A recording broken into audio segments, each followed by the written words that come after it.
Ecclésiaste 3, 1 à 11. Et je lis. Il y a un temps pour tout, un temps pour toutes choses sous les cieux, un temps pour naître et un temps pour mourir, un temps pour planter et un temps pour arracher ce qui a été planté, un temps pour tuer et un temps pour guérir, un temps pour abattre et un temps pour bâtir, un temps pour pleurer et un temps pour rire, un temps pour se lamenter et un temps pour danser, un temps pour lancer des pierres et un temps pour ramasser des pierres, un temps pour embrasser et un temps pour s'éloigner des embrassements, un temps pour chercher et un temps pour perdre, un temps pour garder et un temps pour jeter, un temps pour déchirer et un temps pour coudre, un temps pour aimer et un temps pour haïr, un temps pour la guerre et un temps pour la paix. Quel avantage celui qui travaille retire-t-il de sa peine? J'ai vu à quelle occupation Dieu soumet les fils de l'homme. Il fait toutes choses belles en son temps. Même, il a mis dans leur cœur la pensée de l'éternité, bien que l'homme ne puisse pas saisir l'œuvre que Dieu fait, du commencement jusqu'à la fin. Versets 14 et 15 du même chapitre d'Ecclésiaste 3 dit « J'ai reconnu que tout ce que Dieu fait durera toujours, qu'il n'y a rien à y ajouter et rien à en retrancher, et que Dieu agit ainsi afin qu'on le craigne. Ce qui est a déjà été, et ce qui sera a déjà été, et Dieu ramène ce qui est passé. » J'introduis cette vidéo que je fais par ce passage des Écritures. Et cette vidéo, je l'adresse particulièrement aux chrétiens, à tous ceux qui se disent chrétiens, et en général à toute personne qui entendra cette vidéo, à tout être humain en général. Dans les Écritures, des prophéties ont été données il y a très longtemps. Des paroles ont été dites, des paroles qui s'adressent à tous ceux qui recherchent la sagesse, à tous ceux qui ont la crainte de Dieu. Et une de ces paroles dit « Rachetez le temps, car les jours sont mauvais ». Une autre parole dit encore « Dans les derniers jours, il y aura des temps difficiles ». Et je crois que nous sommes en train de vivre ces derniers jours-là. Souvent, quand on parle de derniers jours, quand on parle de la fin du monde, les gens pensent que c'est la fin de tout ce qui existe sur la terre. C'est la fin, c'est l'écroulement des maisons, c'est l'hécatombe totale. Ça peut être ça, mais c'est la fin des mondes. Nous sommes à la fin des mondes. Nous sommes à la fin de certains systèmes. Et beaucoup de bouleversements sont en train d'avoir lieu. Et nous voyons tous ces bouleversements. J'ai été poussé à faire cette vidéo parce que je suis une des personnes qui se tient à la brèche. Je suis une intercesseuse. Alors lorsque je rentre, je cherche la face de Dieu, qu'il me révèle des choses à partir des Écritures. Je suis amenée à les partager. Malheureusement, les gens n'aiment pas lorsqu'on leur donne des paroles qui peuvent les édifier. Nous sommes dans un monde où les gens vivent en mode Speedy Gonzales, où les gens vivent dans le mode du buzz. On aurait dit, surtout pour les Africains, qu'on a fait les réseaux sociaux, c'est pour qu'ils fassent des buzz, qu'ils s'injurient les uns les autres, au lieu de s'instruire, au lieu de défier les gens. Vous verrez des vidéos qui n'ont rien d'édifiant, qui ont des milliers de vues et des milliers de commentaires, et des vidéos ou des audios qui peuvent les édifier, qui peuvent transformer des vies, qui peuvent renouveler des intelligences, qui n'ont aucune vue ou qui sont mises aux oubliettes. Et ça, c'est vraiment déprimant. Mais n'empêche, je continuerai toujours à partager. Et je ne suis pas la seule dans cette situation. Nous sommes nombreux dans l'ombre qui recevons des choses, qui prions dans le secret pour les nations, pour les peuples, à qui Dieu révèle des choses. Et lorsque nous partageons ces choses, malheureusement, ceux à qui ces choses sont adressées ne les prennent pas en compte. De tout temps, Dieu a parlé aux hommes d'une manière ou d'une autre. Job dit, Dieu parle tantôt d'une manière, tantôt d'une autre, et l'on y prend garde. Dieu a toujours parlé par des prophètes. Et ça continue encore dans notre génération. Jésus-Christ pouvait dire, ô Jérusalem, Jérusalem, toi qui tues les prophètes et lapides ceux qui te sont envoyés. Combien de fois ai-je voulu rassembler tes enfants comme une poule rassemble ses poussins sous ses ailes et vous ne l'avez pas voulu. Voici votre maison vous sera laissée. Mais, je vous le dis, vous ne me verrez plus jusqu'à ce que vous disiez, béni soit celui qui vient au nom du Seigneur. Matthieu 23, 27 à 28. Jérémie 14 dit, purifie ton cœur du mal, Jérusalem, afin que tu sois sauvé. Jusqu'à quand garderas-tu ton cœur, des pensées, dans ton cœur des pensées iniques?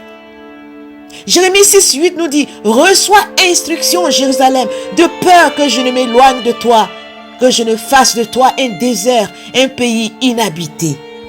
Aujourd'hui, à la place du mot Jérusalem, on peut mettre le nom de n'importe quel pays, de n'importe quel état, de n'importe quelle nation. Et en le cas express, en ce moment précis, moi je dirais Côte d'Ivoire. Reçois instruction, Côte d'Ivoire, de peur que je ne m'éloigne de toi, que je ne fasse de toi un désert, un pays inhabité. Voici la parole du Seigneur. Le titre de cette vidéo, c'est les 5 accusations divines et les 5 malédictions qui leur sont attachées. Du livre de Habakkuk 2, versets 1 à 20. C'est ce que nous allons partager dans cette vidéo. C'est ce que Dieu m'a mis à cœur. C'est ce que Dieu m'a révélé. Et en tant que sentinelle de l'Éternel, je viens partager cela avec vous en ces temps cruciaux des nations, en ce temps crucial en particulier de la nation Côte d'Ivoire. Côte d'Ivoire, tu as beaucoup de prophètes en ton sein depuis la nuit des temps. Côte d'Ivoire, tu es une nation à qui Dieu a parlé et à qui Dieu continue de parler et à qui Dieu parlera demain et aujourd'hui et demain encore. Isaïe 56, 1 à 2 nous dit, ainsi parle l'Éternel. Observez ce qui est droit et pratiquez ce qui est juste, car mon salut ne tardera pas à venir et ma justice à se manifester. Heureux l'homme qui fait cela et le Fils de l'homme qui y demeure ferme, gardant le sabbat pour ne pas le profaner et veillant sur sa main pour ne pas commettre le mal, pour ne commettre aucun mal. Isaïe 55, verset 6, 9 nous dit, cherchez l'Éternel pendant qu'il se trouve, invoquez-le tandis qu'il est prêt. Que le méchant abandonne ses voies et l'homme d'iniquité ses pensées. Qu'il retourne à l'Éternel qui aura pitié de lui, à notre Dieu qui ne se lasse pas de pardonner. Car mes pensées ne sont pas vos pensées, et vos voix ne sont pas mes voix, dit l'Éternel. Autant les cieux sont élevés au-dessus de la terre, autant mes voix sont élevées au-dessus de vos voix, et mes pensées au-dessus de vos pensées. Isaïe 55, versets 6 à 9. Peuple de Côte d'Ivoire, voici encore ce que dit la parole. Isaïe 55, verset 2, qui dit, j'ai tendu mes mains tous les jours vers un peuple rebelle qui marche dans une voie mauvaise, qui marche dans une voie qui n'est pas bonne, qui marche après ses propres pensées, au gré de ses pensées. Oui, Côte d'Ivoire, combien de prophètes l'Éternel ne t'a pas envoyé? Combien de prophètes tu n'as pas tué? Combien de prophètes tu n'as pas méprisé? Combien de prophéties tu n'as pas banalisé? Et te voici aux heures noires de ton destin, Côte d'Ivoire, peuple de Côte d'Ivoire, enfant de Côte d'Ivoire, vieillard de Côte d'Ivoire, jeunesse de Côte d'Ivoire, politicien de Côte d'Ivoire, croyant de Côte d'Ivoire. Oui, Côte d'Ivoire, toi qui tues les prophètes qui te sont envoyés. Oui, Côte d'Ivoire, peuple au cou raide, incirconcis de cœur et d'oreille, qui résiste toujours au Saint-Esprit, qui n'écoute pas la voix de l'Esprit, qui ignore les choses de l'Esprit et qui en fait à sa tête, qui marche selon les désirs de son cœur corrompu. Oui, Côte d'Ivoire, écoute bien cette parole de l'Éternel. Nous avons tendance à voir Dieu selon notre petit entendement humain, selon notre prisme humain, selon notre petite vision limitée. Dieu nous a dit en Ésaïe tantôt, autant les cieux sont élevés au-dessus de la terre, autant mes voix sont au-dessus de vos voix, mes pensées au-dessus de vos pensées. Le même Dieu qui est le Dieu d'amour, comme vous le dites, est aussi un feu dévorant. Et c'est un juste juge. Dieu a créé des lois et Dieu n'ira jamais contre ces lois. Et le péché, c'est de violer les lois de Dieu.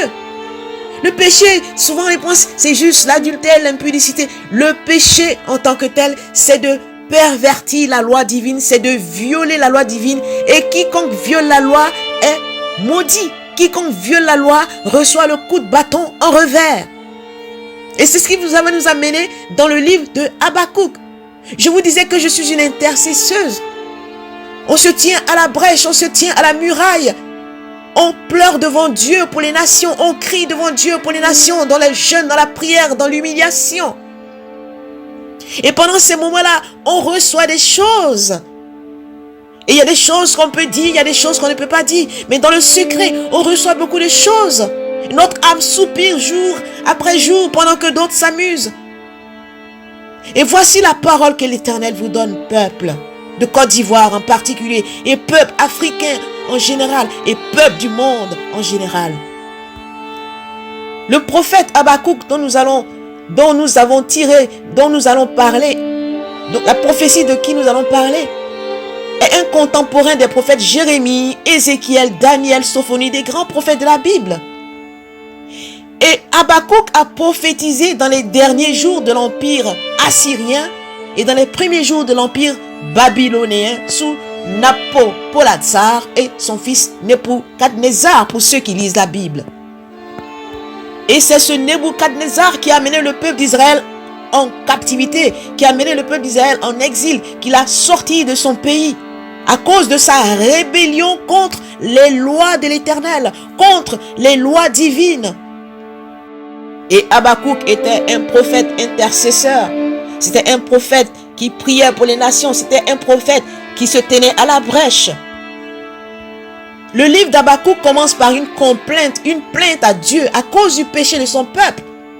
Dieu répond aussitôt à la plainte d'Habakkuk en lui disant qu'il va susciter les Chaldéens pour juger son peuple, Juda. Et suite à la réponse que Dieu donne à Habakkuk, après sa prière, Habakkuk fait une deuxième plainte. Il se plaint à nouveau. Et dans cette plainte, c'est comme s'il louait Dieu. C'est comme s'il implorait la miséricorde de Dieu. C'est comme s'il implorait la bonté de Dieu pour que ce que Dieu a dit ne le fasse pas. Parce que c'est un Dieu qui est trop bon. Parce que c'est un Dieu qui ne permettra pas que certaines choses arrivent. Parce que c'est un Dieu qui ne permettra pas que telle personne ou telle personne subisse tel sort. Parce que c'est son enfant chéri. Pour Habakkuk, comment Dieu peut permettre à un peuple qui est plus fort que le peuple d'Israël, qui est plus fort que ce peuple-là, comment Dieu peut permettre que ce peuple vienne attaquer Israël?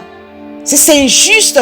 Dieu ne peut pas faire ça. Dieu est trop saint, Dieu est trop pur, Dieu est trop bon pour faire une chose pareille. Voici la prière que faisait Habakkuk à Dieu. Voici la complainte d'Habakkuk devant Dieu en tant qu'intercesseur. Et nombreux sommes-nous qui faisons ce genre de prière comme Habakkuk. Et après cette deuxième plainte, Dieu n'a pas répondu tout de suite à Habakkuk. Et lorsqu'on prend le chapitre 2 du livre d'Habakkuk, Dieu commence à répondre à Habakkuk. Et voici ce que Dieu dit. Et voici d'abord ce que Habakkuk dit. Il dit, j'étais à mon poste et je me tenais sur la tour. Je veillais pour voir ce que l'Éternel me dirait et ce que je répliquerais après ma plainte. Donc après qu'il ait prié, il attendait la réponse de Dieu. Il était toujours à son poste. Il était toujours dans la prière. Il était toujours dans l'intercession. Comme nombreux d'entre nous qui sommes dans le secret, en train de prier, en train de pleurer devant Dieu pour les nations. C'était le cas d'Habakkuk. Il dit, je veillais pour voir ce que l'Éternel me dirait et ce que je répliquerai après ma plainte. Et enfin, l'Éternel répond à la deuxième plainte d'Habakkuk. Et voici ce que Dieu lui répond. Il dit, écris la prophétie. Grave-la sur des tables, afin qu'on la lise couramment. Car cette prophétie, dont le temps est déjà fixé, elle marche vers son terme, elle ne mentira pas. Si elle tarde, attends-la. Car elle s'accomplira certainement. C'est un passage que souvent les prédicateurs dans les églises prennent pour prêcher à la petite sauce aux carottes, mais qui n'a aucun sens. Parce que c'était une prophétie que Dieu avait donnée à Habakkuk. C'est une prophétie pour le jugement du peuple d'Israël que Dieu avait donné à Habakkuk. Et dans ses pleurs, Habakkuk suppliait Dieu. Comment Dieu tu peux faire ça? Nous sommes le peuple élu. Nous sommes ton peuple bien-aimé. Tu es trop saint. Tu es trop bon. Dieu dit, ce que j'ai dit, ça arrivera. Ça s'accomplira. Et ça s'accomplira certainement. Habakkuk, écris cela. Grave-la sur une table. Et tu vas voir que cette prophétie, quoi qu'il advienne, ce que moi j'ai dit, ce qui est sorti de ma bouche, ça s'accomplira certainement, oui. Dieu n'est pas un homme pour mentir comme nous. Dieu n'est pas un fils d'homme pour se repentir. Ce que sa bouche dit, sa main l'accomplit. Et Côte d'Ivoire, tu as reçu beaucoup de prophéties de l'Éternel. Tu as reçu beaucoup de paroles de l'Éternel, de la part de ses prophètes. Et tu as négligé ces paroles. C'est pour ça qu'il dit peuple au cou raide, comme il pouvait dire à Moïse dans le désert, au peuple d'Israël. Il dit, dis à ce peuple, peuple au cou raide, ainsi concis, d'oreilles et de cœur. Vous résistez toujours au Saint-Esprit. Et c'est la même chose que tu fais aujourd'hui, Côte d'Ivoire. Et maintenant tu pleures tes morts. Oh Côte d'Ivoire, toi qui tues les prophètes et lapides ceux qui te sont envoyés. Toi qui méprises les prophéties. Combien de fois ai-je voulu rassembler tes enfants comme une poule rassemble ses poussins sous ses ailes et vous ne l'avez pas voulu, dit le Saint-Esprit. Voici donc les 5 accusations divines et les 5 malédictions qui leur sont attachées dans le livre de Habakkuk 1 à 20. Parce que lorsque Habakkuk a fini de plaider devant Dieu et que Dieu lui a dit, écris la prophétie, grave-la, qu'on la lise couramment parce que c'est une prophétie qui va vers son terme, elle s'accomplira certainement. Quand Dieu a dit ça, Habakkuk a dit, tu es Dieu. Et c'est là qu'on voit la souveraineté de Dieu. Dieu est souverain. C'est qu'il décide, il le fait. Mais avant d'agir, le créateur de toutes choses, il prévient d'abord ses enfants. Il prévient ceux vers qui il va envoyer un jugement. Il les prévient longtemps à l'avance. Il use de patience parce qu'il dit, je ne veux pas que le méchant meure, mais je veux que le méchant se répande. C'est pour ça le message clé de Jésus-Christ, d'abord de Jean-Baptiste lorsqu'il est venu. Il dit, je suis la voix de celui qui crie dans le désert. Répentez-vous. Ça veut dire changer de vie, renouveler votre intelligence. Et quand on a coupé la tête de Jean-Baptiste, on a tué Jean-Baptiste, le prophète. Jésus-Christ, le Seigneur a continué. Le message de Jésus était le même. Il n'a pas changé. Il dit, répentez-vous, car le royaume des cieux est parmi vous. Et quand il est parti, c'est le même message que ses apôtres ont prêché. Répentez-vous, changez de vie, renouvelez votre intelligence. En Romains, Paul dit, soyez transformés par le renouvellement de votre intelligence, afin que vous sachiez ce qui est bon, agréable et parfait, ce qui serait de votre part un culte raisonnable. Est-ce que c'est ce que vous faites, chrétiens? Voici les 5 malédictions. Et ces accusations de Dieu sont chaque fois pointées par un mot. 5 malédictions sont prononcées contre les Chaldéens. Parce que ce peuple que Dieu va envoyer pour punir Israël, Dieu va le punir aussi. Et voici les 5 malédictions qui sont attachées à ce peuple que Dieu a pris. Le même Dieu qui prend un peuple pour punir un peuple, après il punit le peuple qu'il a pris pour punir l'autre peuple. C'est comme ça Dieu agit. Il prend Nebuchadnezzar pour punir Israël, après il prend un autre peuple pour punir Nebuchadnezzar. Et quand on parle de malédiction, c'est une autre. Quand vous allez lire le livre de Habakkuk, c'est le jugement final de ce peuple-là. Les 5 malédictions sont présentées dans tout le chapitre 2 d'Habakkuk, sous 5 strophes et 3 versets chacune. Et ces 5 malédictions sont dirigées contre 5 catégories de malfaiteurs. Et chacune des malédictions commence par le mot malheur. Malheur, malheur. Et à chaque accusation divine conduit donc une malédiction. Lorsque on te dit malheur, alors là, fais gaffe. Parce que le mot malheur, c'est une interjection, c'est une façon de parler, une façon courante dans la littérature prophétique pour introduire une accusation de type judiciaire, pour introduire un verdict. Pour ceux qui lisent les Écritures, en Ésaïe 5, versets 8, 11, 18, 20, 22, Jérémie 22, 13, 23, 1, Amos 5, 18, 6, 1, etc., etc. Dieu est un juge, mais Dieu est un juste juge. Il n'est pas un juge inique. Il n'est pas un juge qui fait de la combine comme les juges terriens. Ce qu'il dit, il le fait. Sa justice est correcte. que tu sois son envoyé, que tu sois son fils ou pas, Dieu est un juste juge. Et qui dit juge, dit loi. Qui dit juge, dit décret. Qui dit juge, dit verdict. Qui dit juge, dit jugement. Qui dit juge, dit tribunal. Ésaïe 65, 2, Dieu dit, j'ai tendu mes mains tous les jours vers un peuple rebelle qui marche dans une mauvaise voie, qui marche dans une voie qui n'est pas bonne après leur propre pensée, au gré de leurs pensées. Si donc les 5 malédictions, la première malédiction, elle est en rapport avec les extorsions de fonds. Ceux qui pillent les fonds des nations, ceux qui pillent les fonds des gouvernements, ceux qui pillent les fonds des autres. Le fait de piller les nations, en les menaçant de graves dommages dans le but de s'enrichir. Ça, c'est la première malédiction que Dieu a lancée contre le peuple chaldéen, contre les Babyloniens. Et voici, il dit, on dira, malheur à celui qui accumule ce qui n'est pas à lui. Jusqu'à quand? Malheur à celui qui augmente le fardeau de ses dettes. Tes créanciers ne se lèveront-ils pas soudain? Tes oppresseurs ne se réveilleront-ils pas? Et tu deviendras leur proie. Parce que tu as pillé beaucoup de nations, tout le reste des peuples te pillera, car tu as répandu le sang des hommes, tu as commis des violences dans le pays, contre la ville et tous ses habitants.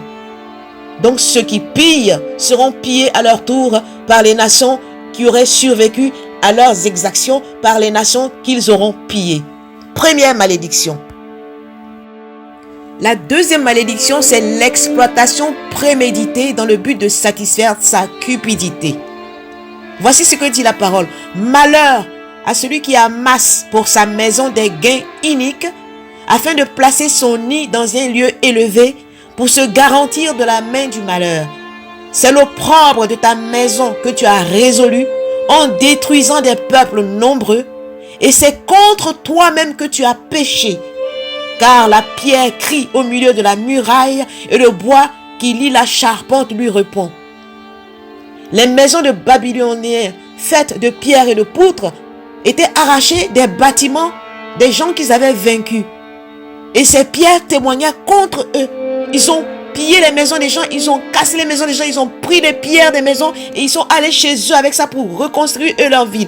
Et ces pierres criaient contre eux. Seconde malédiction, c'est le fait d'exploiter de manière préméditée les biens d'autrui dans le but de satisfaire ta cupidité pour te mettre à l'abri du besoin.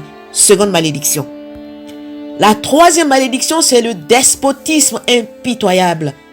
Despotisme, c'est-à-dire c'est le fait de gouverner de manière absolue, de manière arbitraire. C'est le fait de gouverner sans pitié, d'être méchant dans sa gouvernance. Le despote, c'est un méchant, c'est un dictateur. Et Dieu dit, malheur à celui qui bâtit une ville avec le sang, qui fonde une ville avec l'iniquité. Voici, quand l'Éternel des armées l'a résolu, les peuples travaillent pour le feu, les nations se fatiguent en vain, car la terre sera remplie de la connaissance de la gloire de l'Éternel, comme le fond de la mer par les eaux qui la couvrent. En effet, la troisième accusation, le reproche que Dieu faisait aux Babyloniens, c'était de faire preuve d'un despotisme impitoyable. Ils étaient des dictateurs méchants. Ils avaient recours au carnage, ils avaient recours aux travaux forcés pour se faire ériger chez eux des luxueux palais. Et le jugement de Dieu était que, de même que le feu consume tout ce qu'il touche, de même leurs œuvres aussi allaient se révéler inutiles, sans aucune valeur durable. Et en effet, un autre point, c'est que les Babyloniens étaient, ils se la pétaient, ils s'auto-exaltaient, ils étaient orgueilleux. Et c'est ce qui a conduit plus tard, effectivement, à leur anéantissement. Et Dieu a promis que la terre entière reconnaîtrait la gloire, sa gloire, lors de l'établissement de son royaume millénaire. La quatrième malédiction, la quatrième accusation de l'Éternel, c'est la débauche. Et voici ce que dit la parole. Malheur à celui qui fait boire son prochain, à toi qui verse ton outre et qui l'énivre, afin de voir sa nudité. Tu seras rassasié de honte plus que de gloire. Bois aussi toi-même et découvre-toi. La coupe de la droite de l'Éternel se tournera vers toi et l'ignominie souillera ta gloire. Car les violences contre le Liban, et je mets ici les violences contre la Côte d'Ivoire, retomberont sur toi, Babylone, et les ravages des bêtes t'effrayeront, parce que tu as répandu le sang des hommes, et parce que tu as commis des violences dans le pays contre la ville et tous ses habitants. Donc le mot boire ici inclut toutes les substances chimiques qui font que l'homme n'a plus la maîtrise de lui-même, n'est plus lui-même. L'alcool, la drogue, les excitants, les orgies, tout ce qui a un rapport avec cette débauche-là, c'est une accusation devant Dieu. Et Dieu dit, malheur à celui qui fait boire son prochain. Dans le mot boire son prochain, c'est tous les vices de débauche, la pédophilie, le lesbianisme, l'alcoolisme, la drogue, les orgies, etc. Malheur à tous ceux-là. En effet, les Babyloniens avaient intoxiqué les autres peuples avec leur immoralité, de sorte qu'ils s'étaient conduits de façon honteuse. Ils étaient devenus des proies faciles. Par conséquent, tous ceux qui sont dans ce schéma-là, de faire boire son prochain, seront conduits de façon honteuse. Ils vont devenir des proies faciles. C'est pourquoi il est écrit, les débauchés, les impudiques, les adultères n'hériteront pas le royaume. En effet, oui, tous ceux qui ont commis des violences contre le Liban, dans la Bible, il est écrit contre le Liban. Mais aujourd'hui, le Liban peut être remplacé par n'importe quel. Donc je dis, tous ceux qui ont commis des violences contre la Côte d'Ivoire, contre quelques pays que ce soit, dans le monde entier, cette violence retombera sur eux. Et les ravages qu'ils ont commis, ces ravages-là aussi retomberont sur eux. Parce qu'ils ont répandu le sang des hommes, parce qu'ils ont commis des violences dans les pays, contre la ville, contre les habitants des villes. Tout cela va retomber sur eux. C'est ça le jugement divin. Et quelles sont ces violences? Il y a plusieurs types de violences. Il y a des violences physiques contre les hommes. Il y a des violences contre l'environnement. Il y a des violences, quand on parle de violences contre l'environnement, regardez comment l'environnement aujourd'hui est exploité abusivement. Regardez les violences physiques faites aux hommes. Les guerres par-ci, par-là dans le monde entier. Toutes ces choses seront jugées. Les violences contre les animaux, contre la faune, contre la flore, contre les forêts, contre les matériaux, toutes sortes de violences. Dieu dit, tous ceux qui font ça seront jugés. Parce que ce que les Babyloniens faisaient, quand ils arrivaient quelque part, ils massacraient les autochtones, ils massacraient les peuples qui habitaient dans ces lieux-là et ils s'installaient. Dieu dit, malheur à ces gens-là parce qu'ils seront aussi jugés. Oui, ils seront jugés parce qu'ils ont massacré des hommes, ils se sont installés, ils ont exterminé ces hommes de leur terre pour occuper et exploiter ces terres, pour exploiter les minéraux de ces terres, les minéraux des sous-sols de ces terres. Malheur à eux, dit l'Éternel. Et enfin, la cinquième malédiction, c'est contre l'idolâtrie. Oui, la cinquième accusation concerne l'idolâtrie des Chaldéens. Cette malédiction dénonce le fait d'adorer d'autres dieux, d'adorer des faux dieux. La destruction des Babyloniens démontrait la supériorité du vrai Dieu sur toutes les prétendues divinités. Quand on lit la Bible, on voit Élie contre les prophètes de Baal. Et voici ce que dit le passage de cette cinquième malédiction. À quoi sert une image taillée pour qu'un ouvrier la taille? À quoi sert une image en métal fondu et qui enseigne le mensonge? Pour que l'ouvrier qui l'a fait place en elle sa confiance, tandis qu'il fabrique des idoles muettes. Malheur à celui qui dit au bois, lève-toi, à une pierre muette, réveille-toi. Donnera-t-elle instruction? Voici, elle est garnie d'or et d'argent, mais il n'y a point en elle un esprit qui l'anime. L'Éternel est dans son saint temple, que toute la terre fasse silence devant lui. Le saint temple de Dieu, c'est le ciel, d'où le Seigneur exerce son autorité, d'où il répond aux prières de ceux qui le cherchent. Alors, il faut faire silence devant Dieu. En contraste avec les idoles qui ne peuvent ni parler, ni entendre, et qui restent silencieuses. Le Seigneur souverain de l'univers appelle toute la terre à faire silence devant lui. Personne ne peut prétendre à l'indépendance vis-à-vis de Dieu. Parce que toute la terre doit adorer dans une attitude d'humble soumission le Créateur, l'Éternel Dieu Tout-Puissant. Alors pour terminer, toi qui m'écoutes, le prophète Habakkuk dit que dans les derniers temps, la parole de Dieu sera répandue, la révélation de Dieu sera répandue sur la terre comme les eaux dans les fonds des mers. Il est temps pour toi de chercher Dieu. Il est temps pour toi de te repentir de tes œuvres. Il est temps pour toi de renouveler ton intelligence. Il est temps pour toi de revoir tes priorités. Il est temps pour toi d'avoir la crainte de Dieu avant qu'il ne soit trop tard pour toi. Alors réveille-toi. Toi qui dors, relève-toi d'entre les morts et Christ, la lumière de la vérité t'éclairera. Alors ouvre tes oreilles et ouvre ton cœur et que l'Esprit de Dieu te dirige. Amen.